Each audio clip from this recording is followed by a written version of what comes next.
It may look like a TV, but no, this is the Aipas F3 Max Adventurer e-bike. This bad boy has a 500-pound payload capacity, 85-mile range, they claim, with an 1800-watt motor. And I'm gonna put this together and show you every single step you need to assemble the Aipas F3 Max Adventurer. A complete assembly video. Let's go.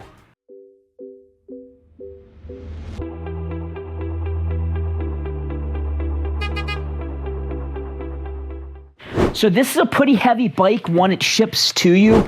This is the F3, it's black. How much does it weigh? It's shown in kilograms. It's saying it's 44 kilograms. So let's see, what is that in pounds? That would be 97 pounds. So pretty heavy, I suppose. Let's get it unpackaged. When it's unpackaged, we'll talk about some of the specs.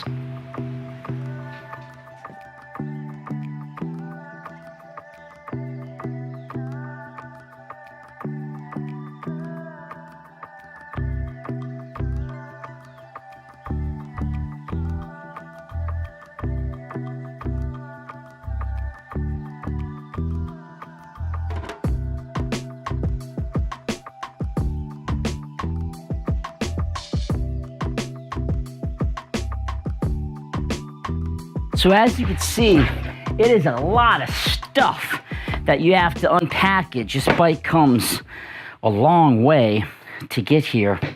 And boy, they definitely package it up. Let's open up the boxes and see what else. We have the charger, which is super important. This, I assume, is the seat.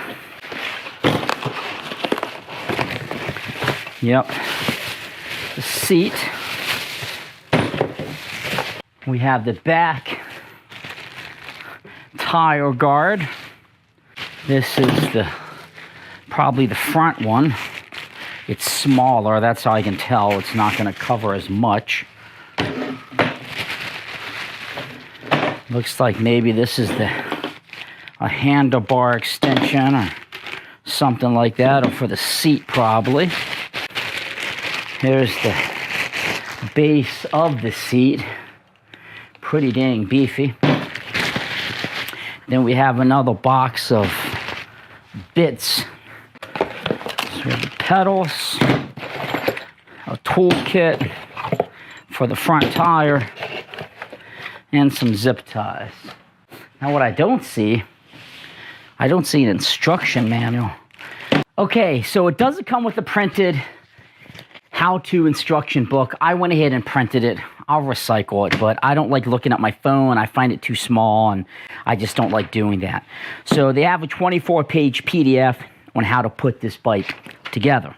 They say it comes fully assembled. They'll only assist you in setting up and getting familiar with the new bike. So fully assembled is in everything but the front tire, fenders, luggage rack, seat. Got a little bit of assembly to do. Okay, so I have the bike upside down. I have a shipping blanket down, a moving blanket. This comes out, and you're not going to use this. This is only in here for shipping. So you can take this right out, because you're going to be replacing this with the axle that comes with the bike. The axle that comes with the bike is this guy right here. And you're going to want to have it set up with the spacer right on that side. It's going to be going in kind of like this. You're going to have this clip here. I want to show you this. This is important. On the outside, then a washer. You're going to put it in, and I believe the spacer. So you're going to do that on both sides of the bike effectively. So you can see how I have this hooked up right here. The safety washer and nut on the outside. a washer on the inside with that little spacer. The spacer, the washer, then you have the axle, you know, that it's sitting in, the safety, and then the nut. So when you get the tire, the brake is going to be on the left side of the bike, as I understand it. Now, it's super important you have these forks correct. It goes just like that. Because if you have it going the wrong way, you're going to be putting it on backwards effectively. And the instruction said the left, the brake would be on the left. So when this is flipped over, that is the left. So then the tire is going to sit in just like so. So you're going to want to put your tire where it goes and slide this bad boy through it. So I'm going to, this is a fixed position one. This one you can loosen up. So I'm going to go ahead and loosen this up. I'm going to take off the one spacer, the washer, and the locking safety one. I'm going to put these somewhere safe so I don't lose them. And then I'm going to slip this through. Just like so. And I'm going to move my one washer and safety on that side, or I should say nut on that side. And I'm going to sit it in. Now they give you the tools. I'm just using my own to make my life a little easier. It's 15 mil. I'm going to go ahead and just tighten it on the bike nice and tight. You don't want to over tighten it, but you also don't want this thing to be too loose. So I have it nice and tight. I have the safeties in the hole, safety in the hole. Let's take a closer look. So you can see the safety washer, the little bottom goes into that hole. A washer, the axle goes through the fork. Another washer, and then the spacer. So that's exactly how it should be. Safety washer, washer, axle, washer, spacer. That's how you want it hooked up. And then I used my 15 mil to effectively tighten up the side that you can tighten, which is this side. Boom, boom, boom. And it's the exact same thing on this side with the safety washer. That's how you want it. Okay, so let's get this brake mounted. It's going to ship with this plastic tab in the like in the caliper. You can just remove the plastic tab and you're going to set it, but it's going to go on these two holes right here. So you're going to want to go ahead and loosen up and remove the screws that are in it, including not losing this little washer here. So I'm going to go ahead and put it on the brake.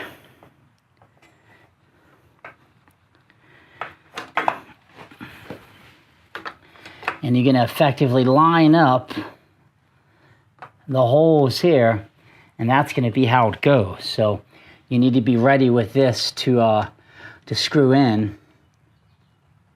I'm going to hand tighten the top one just to hold it a little bit. And then I'm going to go down to the bottom one, and I'm going to hand tighten that. All right, so I have them pretty much nice and tight.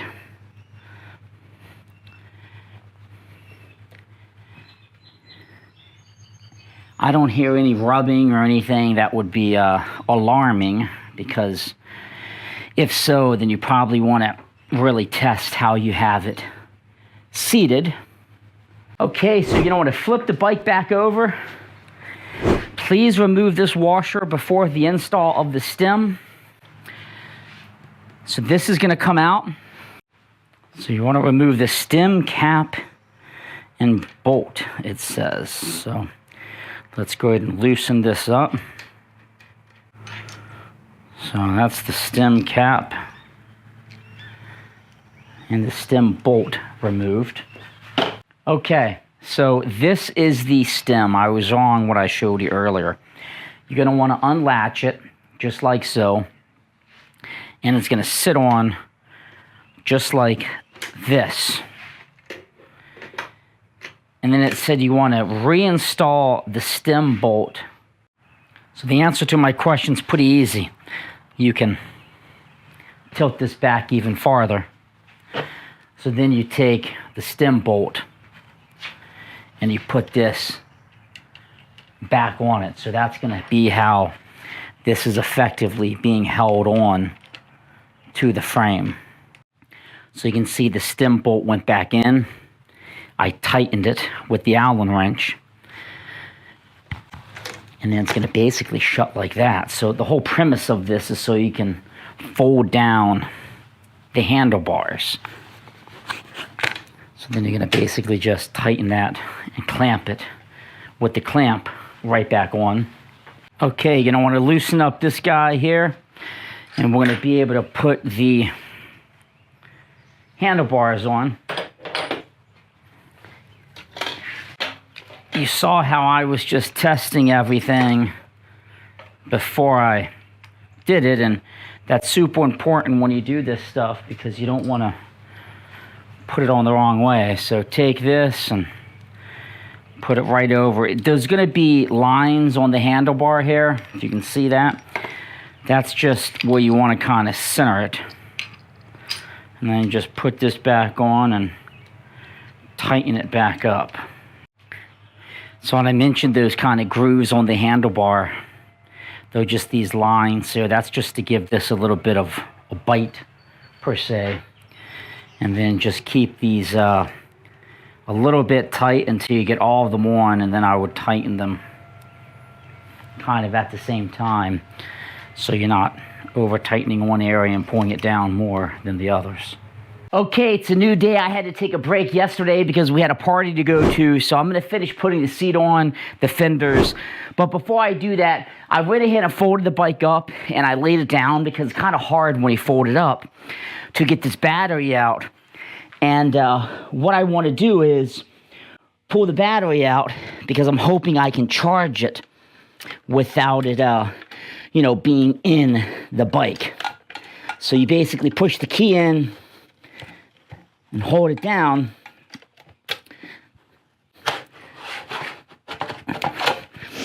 And then this battery will come out.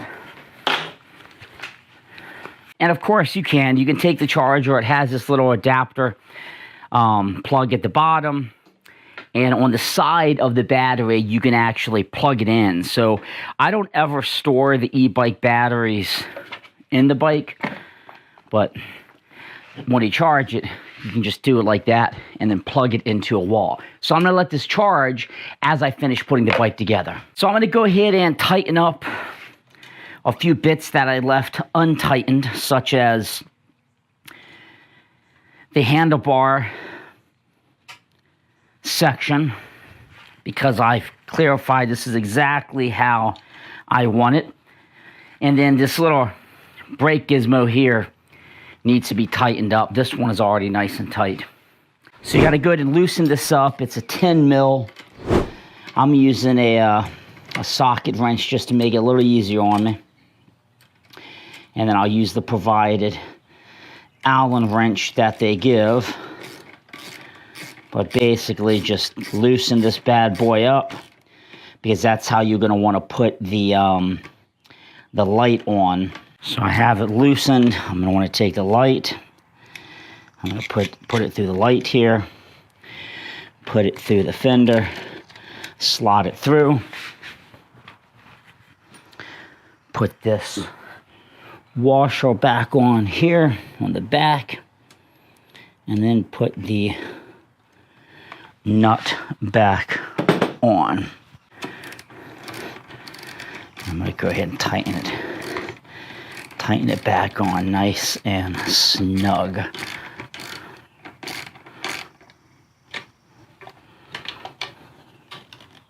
Straighten up my light a little bit. So that's how that's going to go on. So then you're going to want to go to the side of the bike and you're going to want to remove this guy here to tighten up both the left and right side, and this gives it a little bit more form, because it might look like it's just going to hit the tire until you do this this step.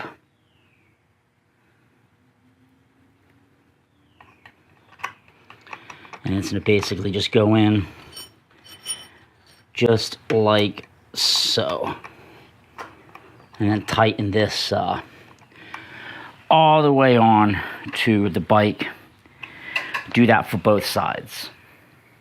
So you can see that I have the front fender, well, I guess it would be the mud guard, rain guard on. Both sides screwed nice and tight down here on this one. So far, so good. Okay, we're going to do the seat next. And the first step, use the wrench they provide to slightly loosen the nut. So you're basically trying to make sure that's going to fit in there effectively. So I have it loose enough now. So I'm going to put this on the seat.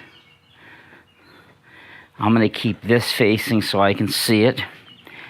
And then I'm going to tighten this onto the post.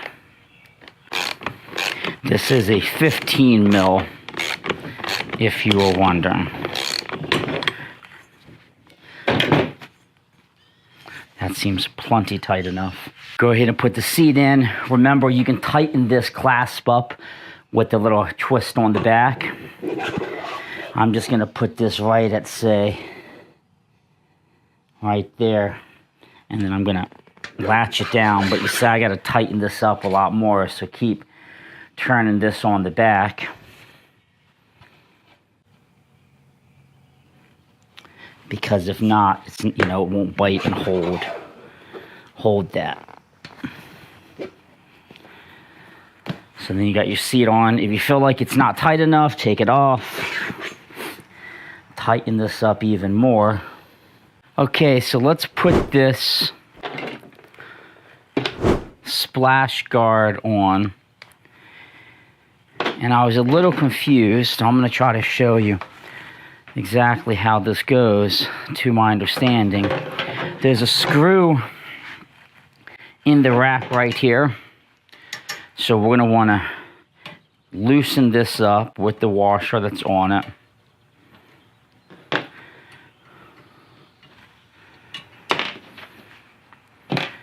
And you're going to want to take this guy and you're going to use that to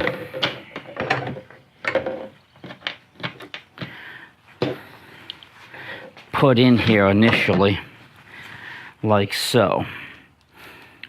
This is where the instructions are a little confusing to me, but I'm pretty sure it's going to go just like that. So on the bike, you're going to have 1, 2, 3, 4. This is for the little cargo luggage rack. You're going to want to loosen up those 4. Okay, so you're not going to put the fender supports through here at all. They're going to actually go in the back. There's another screw in the back of the bike where these two are going to like basically go like this and line up, and they're supposed to go through the same hole. So they're going to kind of line up like that. So I'm going to go ahead and just keep these out of the way and put this rack on. My rack, I'm going to keep these supports just kind of slung in the back. I'm going to lay the rack down. I'm going to get one of these screws. And I'm going to tighten it right on. It's kind of a pain with these metal supports because they're creating a little bit of resistance. Tired of fiddling around with the Allen wrench because it was hard to hold it and tighten it. So I just am using a T25 bit on my screw gun, and that just gives it a little bit more ability to put this on a whole lot easier. Putting this rack on has been the biggest pain in my butt, and it should, in my opinion, be the easiest. But now we remove this guy here, and these are supposed to both meet up and use that hole. There's just a lot of pressure on these.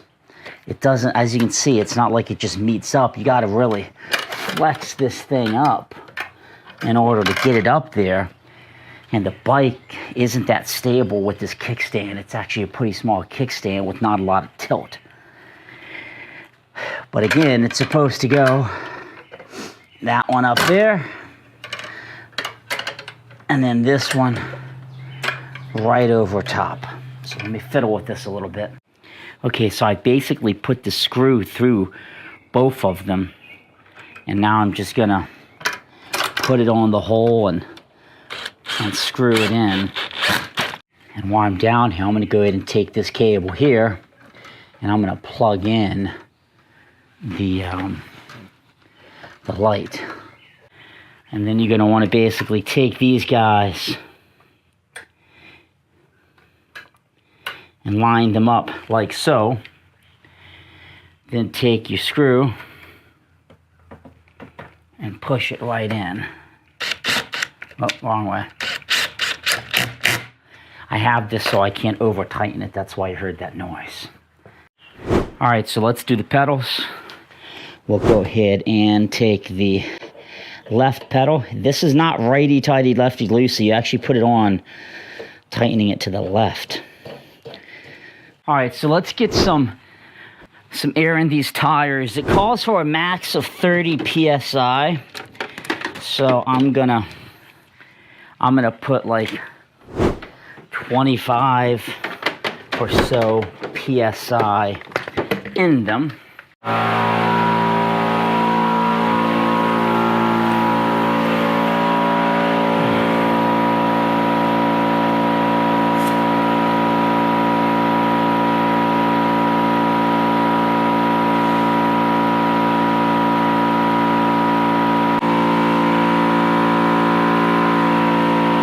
About 25, I'm gonna go to like 28 pounds. Okay, we have the tires already. I'm using some of this Tri-Flow super lubricant. This is good for bike chains because I noticed this chain was not really lubricated too much, or if it was, it doesn't really seem persistent. So I'm just gonna put just a few drops here on everything. So at this point, this bike is completely assembled. It wasn't that difficult to do. I found the most difficult piece just putting the rack on the back because you had to keep it held up in place as you screwed it. That's why I used my screw gun. The brakes seem really nice and solid. I wish the kickstand was a little bit longer, but let's go ahead and just do a pedal around the driveway. Get that lubrication circulated and just kind of get a sense for how we feel. So this is the first pedal. The battery is still charging, the battery is not in it, but this will let me just get a little bit of a sense of what to expect from this bike. Brakes feel fantastic. It actually pedals quite nice. You can hear me shifting the gears there a little bit.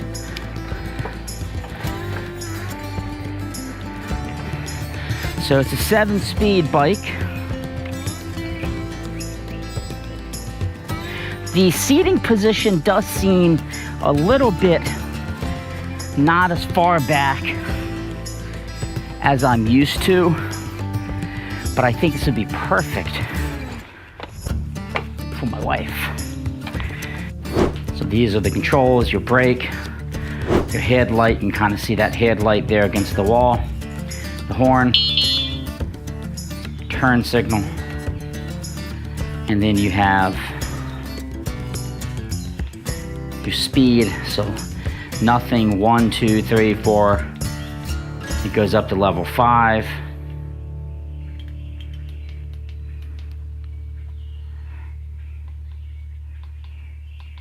That's like the brightness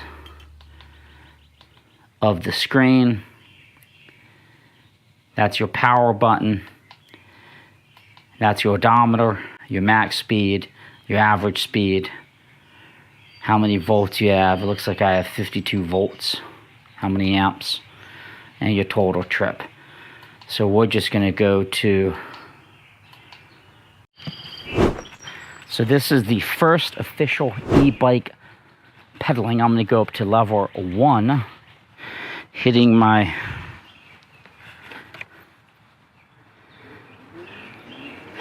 and here we go. Feels nice and smooth.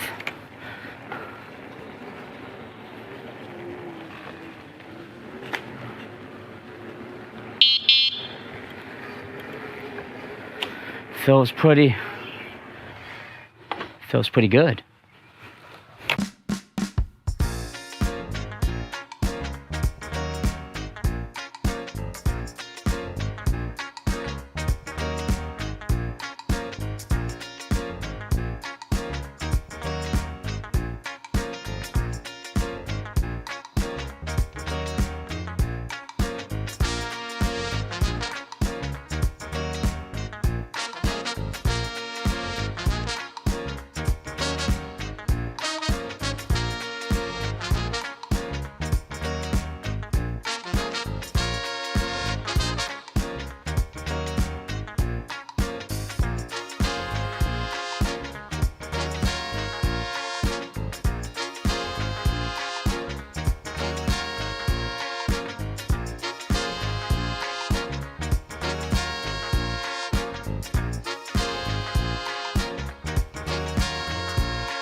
Well, this is the F3 Max by Aipas, the Adventurer. You know, it has a little bit of get up to it. I had no issues cruising down my driveway and going up a hill. I would question a 500 payload capacity on this, 500-pound payload capacity. That seems like an awfully lot. The suspension is really nice. I like these suspensions here, and in the seat, and then the front forks. It gives you a little bit of give as you ride. It's pretty easy to control, and it's easy to pedal if you just want to pedal it. I do like the turn signal. I think that's a great feature. My other bikes do not have that. I think the horn's pretty cool, and of course the headlight does good stuff. So this is Jason with Jams.net, cars, DIY, and adventures. I don't think you can go wrong with this bike. Give yourself an hour or so to put it together. And this video should answer all of the questions you have related to the assembly. Thanks for watching, and give me a subscribe on YouTube. It means a lot to me.